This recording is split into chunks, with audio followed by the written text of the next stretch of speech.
The Chicago skyline glittered like scattered diamonds against the midnight sky. 47 floors above Lake Shore Drive, the penthouse windows offered a view that most people would never see in their lifetime. The city stretched endlessly in every direction, a maze of lights and shadows that held secrets darker than the night itself. Inside the penthouse, everything spoke of wealth beyond imagination. Italian marble floors caught the ambient light from hidden fixtures. Custom furniture from designers whose names appeared in magazines sat arranged with precise intention. A crystal chandelier hung from the ceiling, its facets throwing tiny rainbows across the walls when the light hit just right. On a massive leather couch positioned near the windows, a man lay motionless. His white dress shirt was partially unbuttoned at the collar, revealing the edge of a dragon tattoo that crawled up from his chest toward his neck. The ink was traditional Korean style, intricate and bold, telling a story of power and pain that few would ever understand. His $40,000 Patek Philippe watch caught the city lights, its face gleaming against his wrist. His name was Woo Jin, and he was not sleeping. Through barely parted eyelids, he watched the hallway that led to the guest rooms. His breathing remained steady, deep, and rhythmic. To anyone watching, he appeared completely unconscious, vulnerable in a way that the man he truly was could never afford to be. This was a test, one he had conducted many times before. Woo Jin had built his empire on suspicion. Trust was a currency he could not afford to spend carelessly. In his world, the wrong decision about a person's character could cost him everything: his money, his power, his life. 3 weeks ago, his previous housekeeper had betrayed him. A woman named Mrs. Cho, who had worked for him for 8 years, who had prepared his meals and cleaned his home and smiled at him every morning. She had sold information to a rival organization called the Park Faction. That information had led to an ambush that killed 2 of his most loyal men. Woo Jin had handled Mrs. Cho accordingly. Her family believed she had moved back to Korea. That was the story anyway. Now he had a new housekeeper, a young black woman named Denise Carter, 29 years old, from the south side of Chicago. She came with a 7-year-old son named Malachi. Woo Jin's security team had advised strongly against hearing someone with a child. Too many complications, too many liabilities. But something about Denise had caught his attention during the interview. When he had asked her what she would do if she discovered something illegal in his home, she had looked him directly in the eyes without flinching. "I would mind my business, do my job, and protect my son," she had said. "That is all I care about. Everything else is above my pay grade." Honest, direct, desperate but not broken. He had hired her on the spot, but hearing someone and trusting them were 2 very different things. Tonight, Woo Jin had sent Denise on an errand across town. He had told her one of his associates needed documents delivered personally, that it was urgent, that she would be compensated generously for the late-night inconvenience. She had hesitated, not wanting to leave Malachi alone in a stranger's home, but the promise of extra money had won out. They needed every dollar they could get. The boy was supposed to be sleeping in the guest room. Woo Jin had made sure to leave certain items visible throughout the penthouse. A Rolex watch sat on the coffee table, its gold band catching the light. A stack of $100 bills rested openly on the side table, at least $10,000 in cash. The safe in the corner of the room was cracked open, its contents visible to anyone who looked. This was how Woo Jin tested people. He created opportunity and watched what they did with it. A person's true character revealed itself when they believed no one was watching. For 20 minutes, nothing happened. The penthouse was silent except for the soft hum of the climate control system and the distant sounds of the city far below. Then Woo Jin heard it, soft footsteps padding down the hallway, small feet moving carefully across the marble floor. His muscles tensed beneath his relaxed exterior. His senses sharpened. Through his barely open eyes, he saw a small figure emerge from the shadows. Malachi. The boy was wearing a dark, long-sleeved shirt that was too big for his small frame, probably a hand-me-down that Denise hoped he would grow into.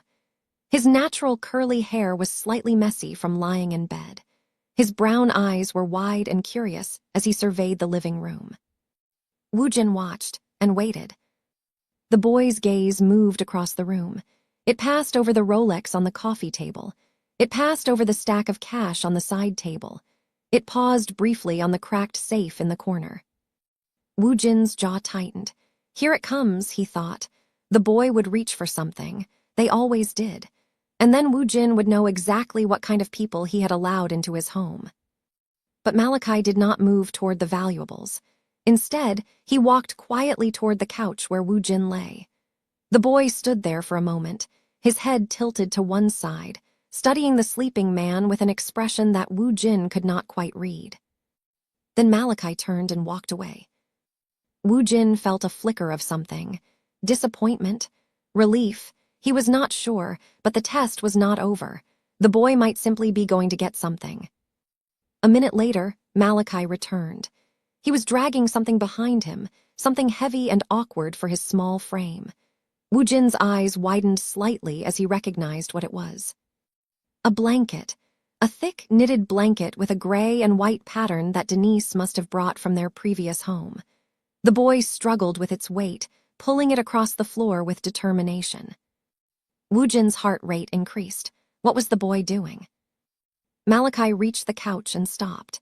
With great care, he lifted the blanket and began draping it over Woojin's body. His small hands moved gently, spreading the fabric so that it covered Woojin from his shoulders down to his feet. The boy tucked the edges around Woojin's shoulders, patting them down to make sure the blanket would not slip. Woojin lay frozen, not because he was pretending anymore, but because he genuinely did not know how to respond to what was happening. And then Malachi leaned down. His face came close to Woojin's, and the boy whispered something that shattered every wall Woojin had spent a lifetime building. "You looked cold, mister. My daddy used to get cold when he fell asleep on the couch too. Mama said we always gotta take care of people, even when they do not ask." Woojin's throat tightened. His eyes burned behind his closed lids, something twisted in his chest, something painful and unfamiliar. It took him a moment to recognize the sensation. It was his heart, breaking and healing at the same time. This child, this innocent little boy, he had walked past a fortune in cash and jewelry without a second glance.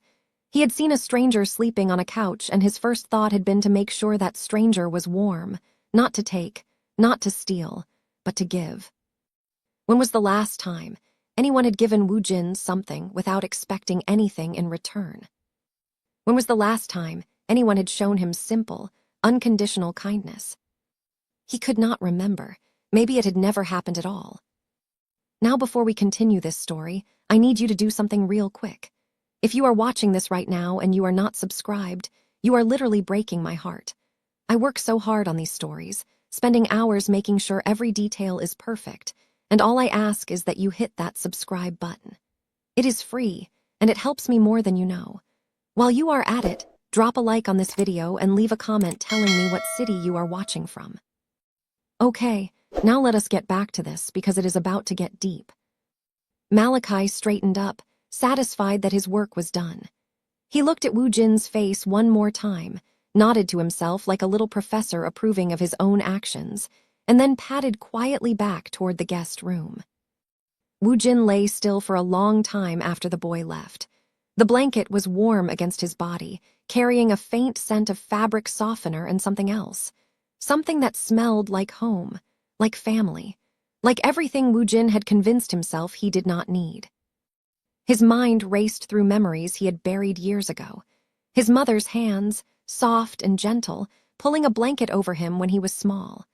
The sound of her voice singing Korean lullabies in their tiny apartment in Los Angeles.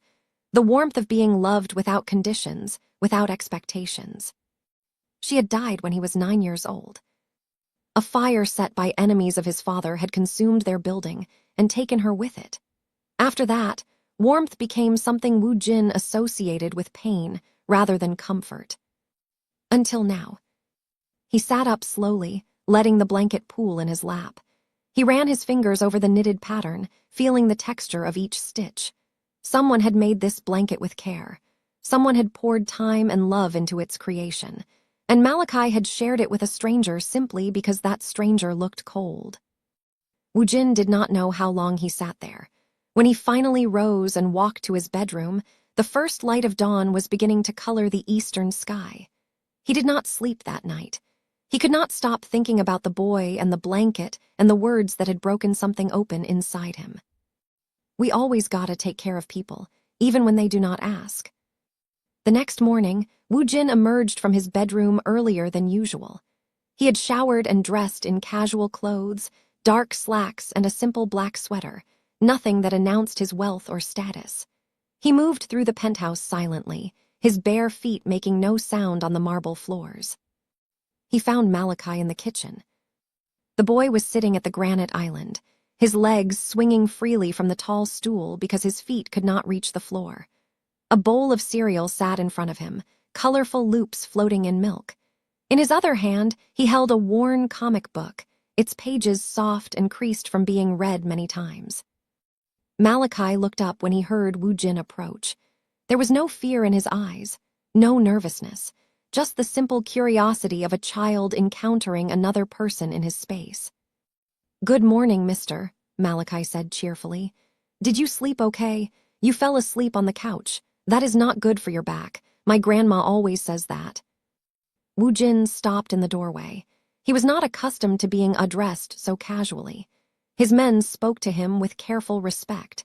Business associates measured every word. Even people who did not know his true identity sensed something about him that made them cautious. But this boy spoke to him like he was just another adult, like he was normal. "I slept fine," Jin heard himself say. His voice came out softer than he intended. "That is good." Malachi nodded seriously, his expression thoughtful. "Mama made coffee. She said you like it black with no sugar because you are tough, but I think that is yucky. I put extra sugar in my cereal." Despite himself, Jin felt the corner of his mouth twitch. It was not quite a smile, but it was close. "May I sit?" he asked, gesturing to the stool across from the boy. Malachi looked surprised by the question. "It is your house. You can sit anywhere you want." "True, but I am asking permission." The boy considered this for a moment, then grinned. "Okay, you can sit." Jin sat. He could not remember the last time he had asked anyone for permission to do anything. It felt strange, and somehow right. "What are you reading?" he asked, nodding toward the comic book. Malachi held it up so Jin could see the cover. Spider-Man in his classic red and blue suit, swinging between buildings. Spider-Man. He is my favorite because he helps people even when nobody helps him back. That is what heroes do. "Is that what you want to be? A hero?" "I want to be a doctor," Malachi said matter-of-factly. "Doctors help people when they are sick, and they make a lot of money so I can buy Mama a nice house, but Spider-Man is still cool." Jin studied the boy's face. There was no guile there, no hidden agenda, just pure, uncomplicated honesty. "Those are good goals," Jin said quietly. "Do you have goals, mister?" The question caught him off guard. Did he have goals? He had spent the last 2 decades building an empire, accumulating power and wealth and influence. But those were not goals. Those were survival mechanisms. Those were the things he had done because he did not know any other way to exist. "I am still figuring that out," he admitted. Malachi nodded sagely, as if this was a perfectly acceptable answer. "That is okay. Mama says some grown-ups take longer to figure stuff out. You will get there." Before Jin could respond, he heard footsteps approaching. He looked up to see Denise entering the kitchen and immediately noticed the way her body tensed when she saw her son sitting with her employer. Denise was a beautiful woman, though she did everything she could to downplay it. Her hair was pulled back in a practical bun. She wore simple clothes, modest and professional. But there was a quiet strength in her posture, a resilience that showed in her eyes. "Malachi," she said, her voice slightly too high. "Baby, I told you not to bother mister." "He is not bothering me," Jin interrupted. His eyes never left the boy. "He was telling me about Spider-Man." Denise's mouth opened and then closed. She clearly did not know how to respond. In her experience, wealthy employers did not sit with the help's children and discuss comic books. Children were supposed to be invisible. "I am so sorry, sir," she said, falling back on formality. "It will not happen again. Malachi, go to your room." "Let him finish his breakfast," Woo Jin said. It was not a request. Denise hesitated. Her instincts were screaming at her to remove her son from this man's presence. She did not know exactly what Woo Jin did for a living, but she knew enough to be afraid. The building staff whispered about him. They called him the ghost of Lake Shore Drive because problems around him had a way of disappearing. But she could not disobey a direct order, not if she wanted to keep this job, and she needed this job desperately. "Yes, sir," she said quietly and turned to continue her duties. For the next 10 minutes, Woo Jin sat with Malachi while the boy finished his cereal and chattered about various topics. His school, which he missed because they had moved so many times. His favorite color, which was green like grass. His father, who had been a firefighter and a hero. "He died in a fire," Malachi said, his voice growing softer. "The building fell on him while he was saving people. Mama cried for a long time. I try not to make her sad anymore." Woo Jin felt something twist in his chest. This child, who had already experienced so much loss, was more concerned about his mother's feelings than his own grief. "Your father sounds like he was a brave man," Woo Jin said. "He was the bravest. Mama says I am going to be just like him when I grow up." I think she might be right. When Malachi finally hopped down from his stool and carried his bowl to the sink, Woo Jin remained seated. He stared at the empty space where the boy had been, lost in thoughts he could not quite articulate. Later that afternoon, Woo Jin met with his second-in-command in the penthouse study. T. Hyun was a serious man in his late 30s, with sharp features and sharper instincts. He had served the Biko Syndicate for over a decade and had earned his position through a combination of loyalty and competence. "The Park faction is making moves," T. Hyun reported, standing at attention on the other side of Woo Jin's desk. "They know about the shipment coming through the Milwaukee port next week. Someone is feeding them information again." Woo Jin's jaw tightened. He had just dealt with one traitor. The idea that there might be another made his blood run cold. "I want everyone who knows about that shipment investigated," he said. "Everyone. That includes your household staff." The words hung in the air. Woo Jin thought of Denise, her careful professionalism and obvious desperation. He thought of Malachi, tucking a blanket around a sleeping stranger. "Investigate the mother," he said finally. "But I want proof before anyone makes a move. Concrete evidence, nothing circumstantial. Am I clear?" T. Hyun's eyebrows rose slightly. This was unusual. Woo Jin was known for acting swiftly and decisively when it came to potential threats. He did not typically wait for proof. "Of course," T. Hyun said. "Is there anything else?" "No, you may go." T. Hyun bowed slightly and left the study. But his mind was already working, turning over the implications of what he had just witnessed. His boss was changing. Something about the new housekeeper and her son was affecting him. Whether that was good or bad remained to be seen. Over the next 2 weeks, something shifted in the penthouse. The change was subtle at first, barely noticeable to anyone who was not paying close attention. But it was there, growing stronger every day. Malachi, unburdened by the fear and caution that governed his mother's behavior, treated Woo Jin like any other adult in his life. He said good morning every day. He asked questions about everything, from Woo Jin's tattoo to his fancy watch to why he never smiled. He showed Woo Jin his drawings. Crayon creations of houses and trees, and stick figures that he explained in elaborate detail. And Woo Jin, the man who commanded one of the most powerful criminal organizations in the Midwest, found himself looking forward to these interactions. It made no sense. He had no experience with children. He had never wanted anything to do with them. They were loud and messy and required constant attention. They were liabilities in his world, weaknesses that enemies could exploit. But Malachi was different. Or maybe Woo Jin was different when he was around Malachi. He could not tell anymore. One evening, Woo Jin came home late after a particularly brutal negotiation. The meeting had not gone as planned. A business associate had tried to renegotiate terms that had already been settled, and Wu Jin had been forced to remind him why that was a mistake. His knuckles were wrapped in bandages, hiding split skin. The blood on his shirt cuffs was not his own. He had changed jackets before coming home, but the memory of what he had done clung to him like a second skin. He expected the penthouse to be dark and quiet. Denise and Malachi should have been in their quarters by now, following the schedule he had established. Instead, he found the living room lights on, and Malachi sitting on the couch with a flashlight and a comic book. The boy looked up when Wu Jin entered.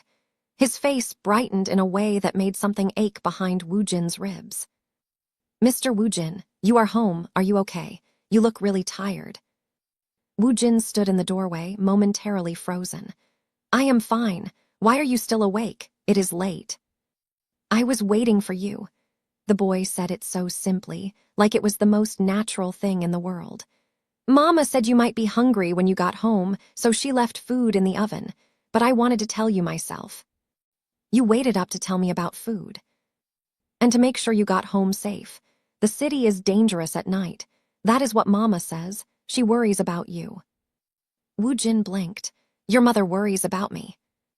"She does not say it, but I can tell. She always looks at the door when it gets late, and she makes extra food even though you do not always eat it." Malachi shrugged. "I think she likes you, but do not tell her I said that. She will get embarrassed." A strange warmth spread through Wu Jin's chest. He walked over and sat down on the couch next to the boy, keeping a careful distance between them. "What are you reading tonight?" "Same comic, Spider-Man. I have read it like 100 times, but it is still good. Do you want me to tell you the story?" "Sure." For the next 20 minutes, Malachi narrated the entire plot of the comic book, complete with sound effects and dramatic pauses. His enthusiasm was infectious. By the end, Wu Jin found himself genuinely invested in whether Spider-Man would defeat the Green Goblin. "And then he saves the day," Malachi concluded triumphantly. "Because that is what heroes do. They save people even when it is hard. Even when no one thanks them. Especially then, that is when it matters most." Wu Jin looked at the boy, really looked at him. There was wisdom in those young eyes that had no business being there. Wisdom born from loss and hardship, and a mother who had taught him to find light in the darkness. "Thank you, Malachi." "For what?" "For waiting up, for telling me about Spider-Man." He paused. "For caring." Malachi grinned, revealing a gap where one of his baby teeth had recently fallen out. "That is what friends do, right?" Friends, the word hit Wu Jin like a physical blow. When was the last time he had had a friend? A real friend, not an ally or a subordinate or a business associate. He could not remember. "Right," he said quietly. "That is what friends do." Denise noticed the change in her employer, and it terrified her more than his coldness ever had. She had worked for powerful men before. She understood the rules of engagement. Stay invisible. Stay silent. Stay out of the way. Do your job, collect your paycheck, and do not ask questions. But Wu Jin was not following the script.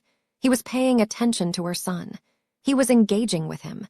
He was treating him like a person rather than an inconvenience. Why? The question haunted her. Men like Wu Jin did not do anything without a reason. Every action had a purpose. Every kindness had a price. One night, after Malachi was asleep, Denise made a decision. She would start looking for another job immediately. They would leave as soon as she had something lined up. The risk of staying was too great. She opened her laptop, ready to update her resume, and found an envelope tucked beside it. Her name was written on the front in clean, precise handwriting. Inside was a check for $50,000 and a note. For Malachi's education fund. He mentioned wanting to be a doctor someday. Consider this an investment. WJ. Denise's hands shook as she stared at the check.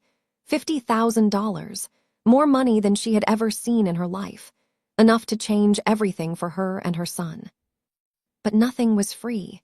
She had learned that lesson the hard way, growing up on the South Side, watching her mother work 3 jobs only to die of exhaustion at 42. The world did not give gifts. It gave transactions. What did Wu Jin want in return? The next morning, she confronted him in his study. She found him sitting behind his massive desk, reviewing documents on a tablet. He looked up when she entered, his expression unreadable. "I cannot accept this," she said, placing the envelope on his desk. "It is not negotiable." "Nothing is free. I learned that a long time ago. What do you want from us?" For a moment, something flickered across Woo Jin's face, something that looked almost like hurt, but it was gone so quickly that Denise wondered if she had imagined it. "I want nothing," he said. "Your son showed me kindness when he did not have to. I am returning the favor." "People like you do not do favors." "You are right," Woo Jin's voice hardened. "People like me do not, which should tell you something about how rare your son is. Take the money. Do not take it. I do not care. But do not ever accuse me of having ulterior motives toward a child again." Denise stared at him, searching for the lie, the manipulation. She could not find it. "I do not understand you," she said finally. "That makes two of us." She left the study shaking, the envelope still on his desk. She did not take the check. But she did not throw it away either. 3 days later, everything changed. Woo Jin was in downtown Chicago, attending a meeting with associates from the Milwaukee operation. The discussion was tense. Rival organizations were making aggressive moves, and the Biko syndicate needed to respond. Woo Jin was in the middle of outlining a strategy when his phone buzzed. He glanced at the screen. It was his head of security. "Excuse me," he said to the room and stepped outside to take the call. "Sir, we have a situation at the penthouse. Someone tried to breach the perimeter. The threat has been neutralized, but there was an incident." Woo Jin's blood ran cold. "What kind of incident?" "The boy saw something. He was in the hallway when we intercepted the intruder." Woo Jin did not remember ending the call. He did not remember running to his car or breaking every traffic law between downtown and Lake Shore Drive. The drive that usually took 20 minutes took him 8. He burst into the penthouse to find controlled chaos. His security team was everywhere, checking windows and doors, speaking into radios. In the center of it all, sitting on the bathroom floor, was Malachi.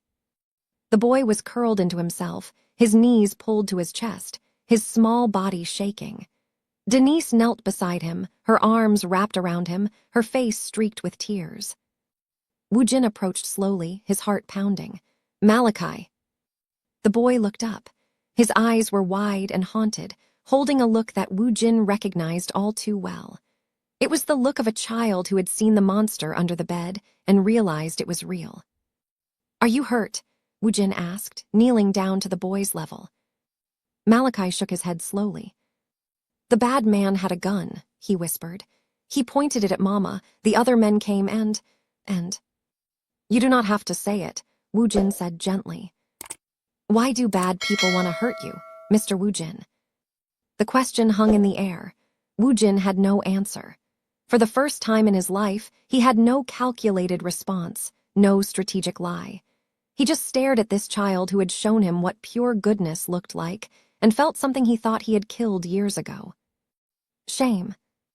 Later, after a doctor had come and given Malachi something to help him sleep, Denise turned on Woo Jin with a fury he had never seen. They were standing in the living room.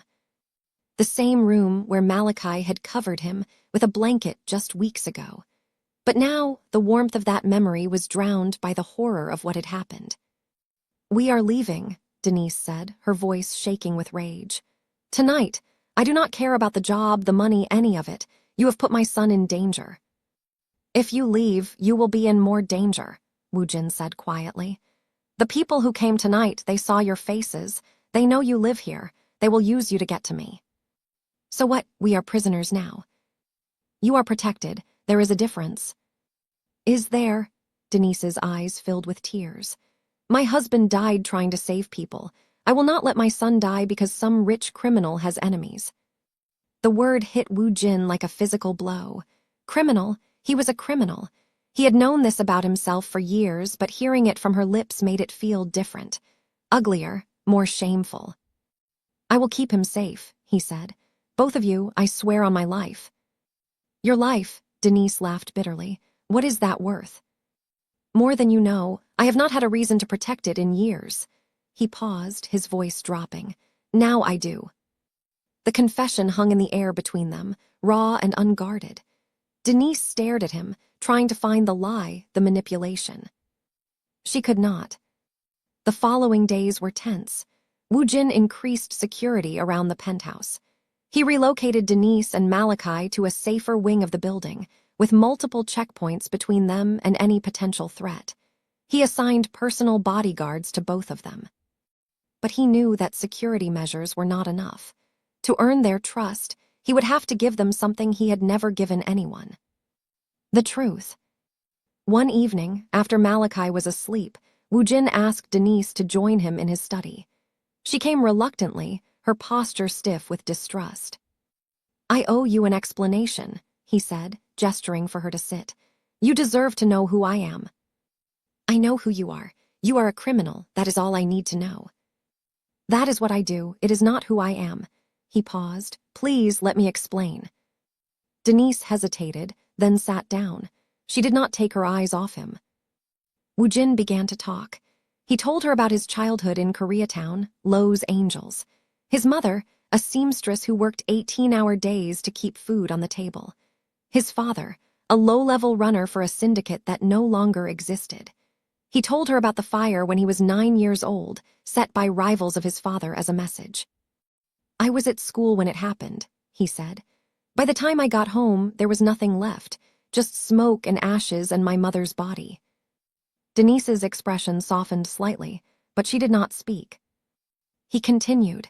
His father, destroyed by guilt and grief, had descended into alcoholism. Within 2 years, he was dead too, his body pulled from the Pacific Ocean. Woo Jin was 11 years old and completely alone. The organization my father had served took me in, not out of kindness, because I showed promise, because I was angry and smart and willing to do whatever it took to survive. He met her eyes. They raised me to be a weapon, and I became the deadliest one they had ever created. That is supposed to make me feel better, Denise asked. No, it is supposed to help you understand. I know what it is like to lose everyone. I know what it is like to be a child surrounded by violence. I do not want that for Malachi. I do not want him to become what I became. Then why do you live this life? Why not leave? Because I do not know any other way. I have tried. I have thought about walking away, but this world does not let you leave. Once you are in forever. He paused. Until now. What is different about now? Woo Jin was silent for a long moment. Your son. He looked at me and did not see a monster. He saw someone who was cold and needed a blanket. That simple act of kindness. It broke something open in me. Something I thought was dead. Denise studied his face. She was looking for deception and finding none. I am still afraid of you, she said finally. I know, but I hope in time you will not be.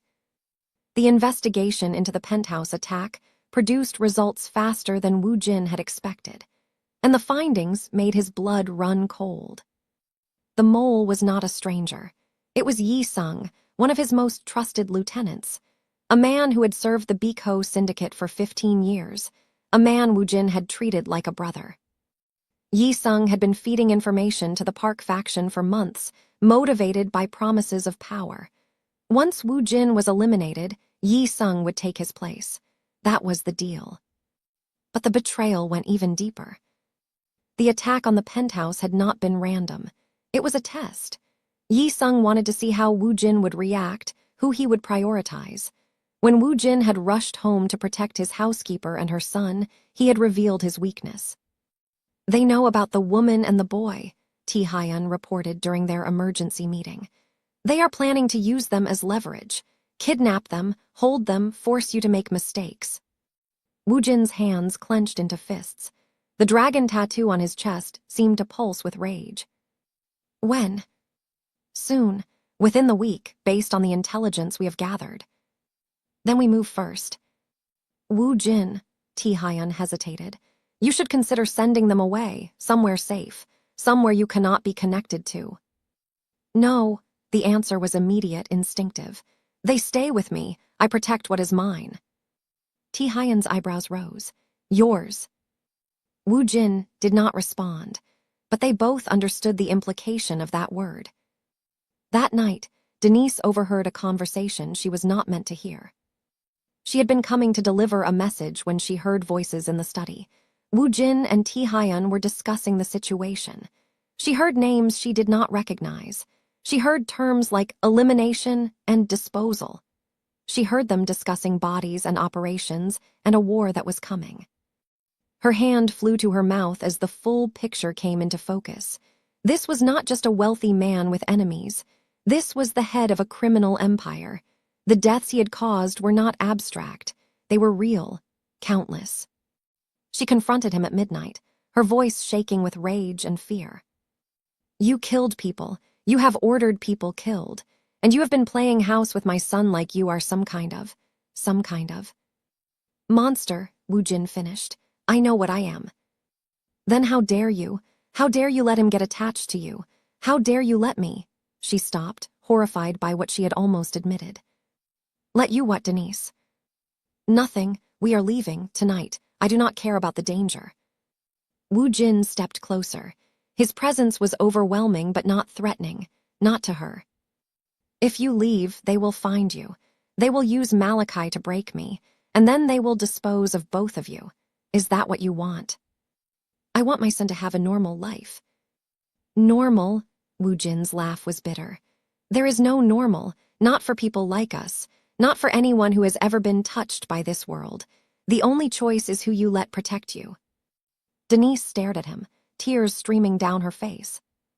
Why do you care? Why do you even care about us? Wu Jin reached out, hesitating before gently wiping a tear from her cheek. Because your son showed me I was still capable of feeling something. And you make me want to be worthy of that feeling. Yi Sung made his move on a Friday night.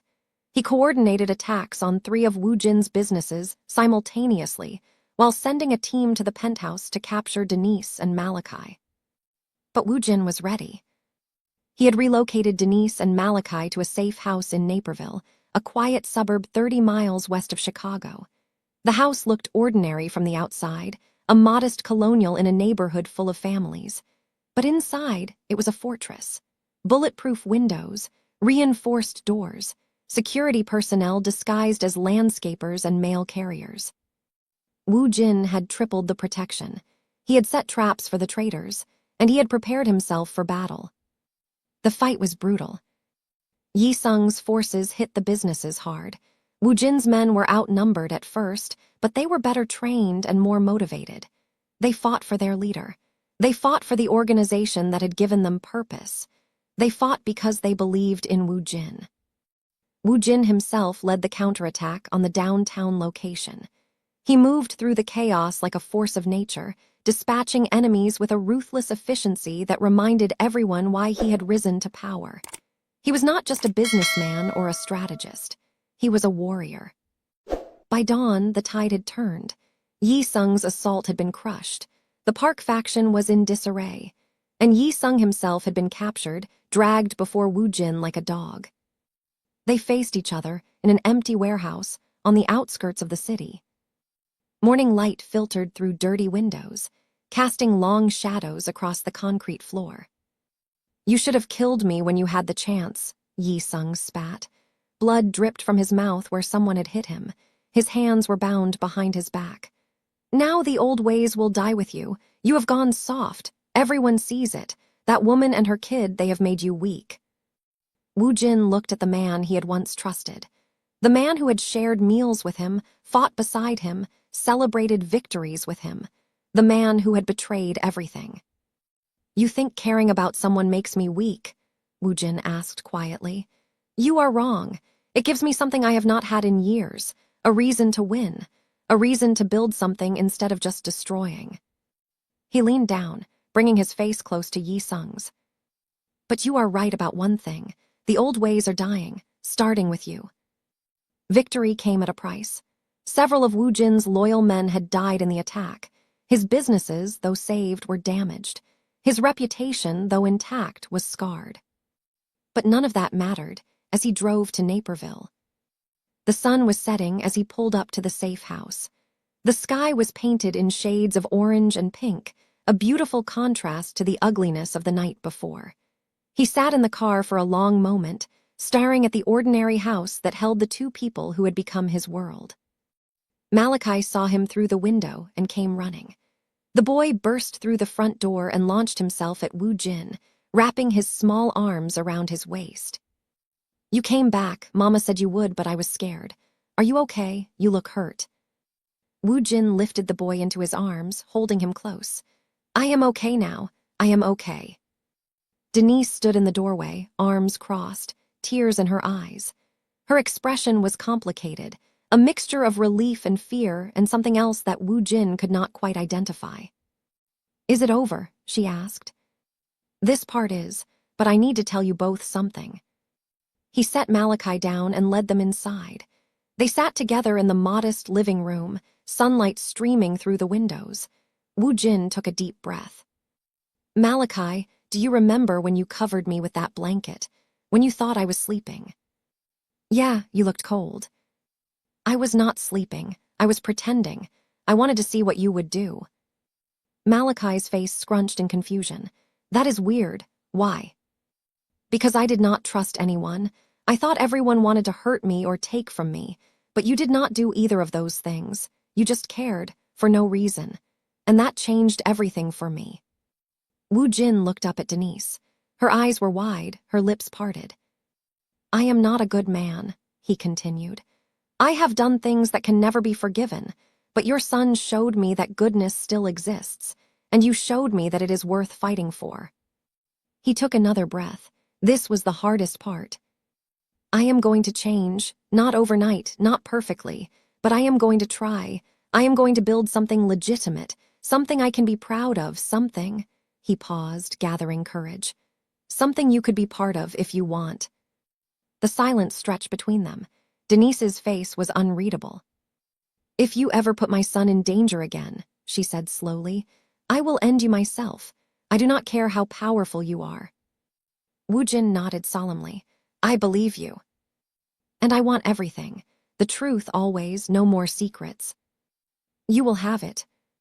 Then we will stay, but we do this together, as a family, a real one."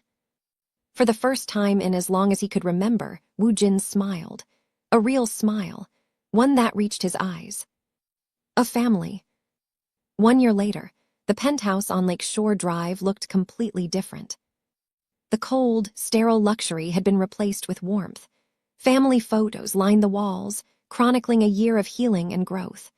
Malachi's artwork was displayed proudly in the living room, colorful drawings pinned to the wall with care. The refrigerator was covered with magnets and report cards, and a calendar marked with soccer games and doctor appointments. The sound of laughter filled spaces that had once known only silence. Woo Jin had kept his promise. Over the past year, he had begun transitioning the Biko syndicate away from its criminal roots.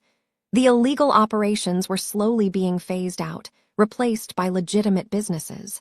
Real estate development, technology investments, import companies that dealt in legal goods. It was slow, dangerous work. Old enemies did not forgive easily. Former allies questioned his decisions. Some tried to challenge his authority. All of them failed. But Woo Jin was not alone anymore. He had T. Hyun, who had surprised everyone by embracing the transition with enthusiasm. He had his loyal men, who followed him because they believed in his vision. And he had Denise and Malachi, who reminded him every day why the difficult path was worth walking. On a warm September evening, Woo Jin and Denise stood on a rooftop overlooking Lake Michigan. The water stretched endlessly before them, reflecting the last light of the setting sun. Behind them, their closest friends and family waited in a small gathering area decorated with flowers and candles. Malachi stood between them, holding a small pillow with 2 rings resting on top. He was wearing a tiny suit that matched Woo Jin's, and his face was practically glowing with excitement. "Do you, Woo Jin, take Denise to be your wife?" the officiant asked. "To love and cherish, to protect and honor for as long as you both shall live." Woo Jin looked at the woman standing before him. The woman who had challenged him and feared him and somehow, against all odds, had come to love him. I do, he said. And I promise more than that. I promise to protect them both, to give them the life they deserve, to be the man they need me to be. Denise smiled through her tears. You already are. Do you, Denise, take Woojin to be your husband? I do, even though he is impossible and stubborn and way too dramatic. She laughed softly. Especially then. Malachi bounced on his heels. Can I give them the rings now? Everyone laughed. The rings were exchanged, and when Woojin kissed his bride, the small crowd erupted in applause. Later that night, after the celebration had ended and the guests had gone home, Woojin found Malachi sitting by the floor-to-ceiling windows. The boy was staring at the city lights, his face thoughtful. Cannot sleep, Woojin asked, sitting down beside him. I was thinking, remember when I put the blanket on you, back when I did not know you were awake? I remember. Mama says that changed everything, but I was just doing what she taught me. She says we always gotta take care of people. Woojin looked at the glittering cityscape, the same view he had stared at for years without really seeing. It looked different now, brighter, more hopeful. Your mother is the smartest person I have ever met, and you are the bravest. I am not brave. I was scared of those bad men. Being scared and doing good anyway, that is the definition of brave. Woojin put his arm around the boy. You saved me, Malachi. You do not even know it, but you saved my life. Like Spider-Man. Woojin laughed softly. Better than Spider-Man. Malachi grinned, leaning into the embrace. They sat together in comfortable silence, watching the city lights twinkle like earthbound stars. Does this mean you are my dad now? Malachi asked. For real? Woojin's heart clenched. He thought of his own father, lost to grief and the ocean. He thought of all the years he had spent convinced that family was a weakness to be exploited. He had been so wrong. Yeah, buddy, for real, if you will have me. Cool, Malachi yawned. Can we get a dog? We can talk about it. That means yes. Woojin chuckled, pulling the boy closer. We will see. Outside, Chicago sparkled against the night sky. Inside, for the first time in his life, Woojin was truly home. They say that power corrupts and money destroys. They say that men like Woojin are beyond redemption, too far gone to ever find their way back to the light. But they never account for the unexpected. They never account for a child with a blanket and a heart full of unconditional kindness. Because sometimes, it only takes one small act of love to change everything. One moment of genuine care to crack through years of armor. One little boy who saw a cold stranger and chose warmth anyway. Woojin had tested Malachi that night, expecting to find greed or fear or indifference. He had created a trap designed to reveal the worst in people. Instead, he found his future. He found his family. He found his redemption. And it all started with a blanket and a whisper. You looked cold, mister. My daddy used to get cold when he fell asleep on the couch too. Mama said we always gotta take care of people. Even when they do not ask. That is what heroes do. They save people even when it is hard. Especially then. If you made it to the end of this story, you are officially part of this family now. Drop a comment telling me your favorite part. Was it the blanket scene? The confession? The wedding? I want to know what hit you the hardest. And if you have not subscribed yet, what are you even doing? Hit that button, share this video with someone who needs a good story, and I will see you in the next one. Peace.